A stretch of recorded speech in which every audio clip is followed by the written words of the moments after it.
Hello everybody and welcome to this week's game devlog on Negative World, the games where jumps are limited. This week was Crunch Week.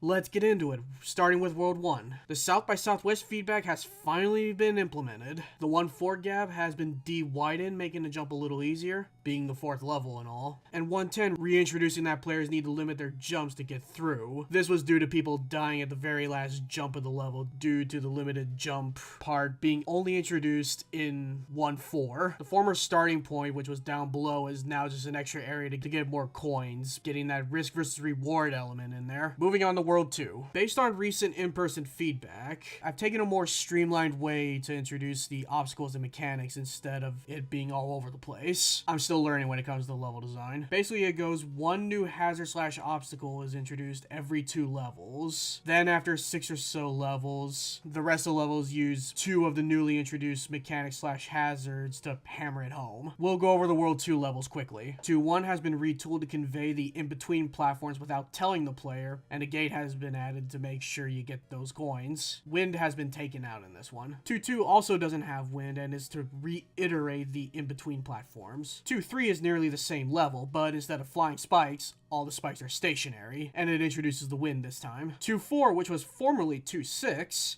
hasn't changed a bit. Uses the wind and gate. 2-5 is brand new, and it's just a simple way to introduce the flying spikes and how they work. 2-6, formerly 2-5, is unchanged. This is when the hazards and obstacles have been introduced and it's exam time for the player. 2-7 is unchanged. The original 2-8 has been completely scrapped. It didn't flow well, there were problems with the physics concerning the platform and the cubes, so now it's what formerly was 2-4. 2-9 is retooled to prevent physics problems, so platforms have been taken out, and it's more of a speed level to get all the coins necessary to open the gate before the platform moves too far from the ledge. 2-10, the final exam of the world, is unchanged. Moving on to the polish list. I think I killed a white whale in the form of getting stuck on pushable cubes while jumping. I set the default physics material to no friction in the physics settings, which might add some problems later, but even when both the player and the cube had the no friction material on, you still got stuck, so desperate times call for desperate measures, I guess. And I think I fixed a serious bug where the jumps were getting miscounted. For example, where one jump would equal more than one jump. Also added more raycast to give more of a lack of a better word, edge for the players who jump at the very edge of the platform. When this is over, I swear the next game I'm gonna make isn't gonna have any physics whatsoever. Mark my words. That'll be it for this week. As usual, let me know if you have any feedback or questions. Take care of yourselves and have a good week.